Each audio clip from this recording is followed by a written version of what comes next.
La seule réponse que nous, on trouve dans un monde qui est de plus en plus incertain, c'est de pouvoir produire proche, d'être complètement indépendant des fluctuations mondiales. Nous, aujourd'hui, Cocorico, quand vous avez des containers qui font x10 en prix parce qu'il y a tel détroit qui est bloqué, etc., ça ne nous touche pas. Quand vous avez une crise, par exemple, d'approvisionnement sur certains cotons asiatiques, ça ne nous touche pas. Alors que le secteur de l'habillement en France souffre de la concurrence déloyale des géants chinois, les politiques cherchent comment lutter. Arthur Charles a été reçu à l'Assemblée nationale.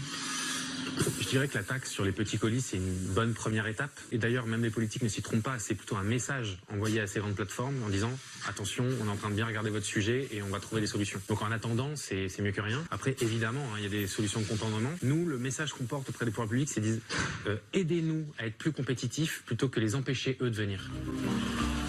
Depuis 2019, 20% des boutiques de vêtements en France ont baissé le rideau, entraînant dans leur chute des milliers d'emplois locaux.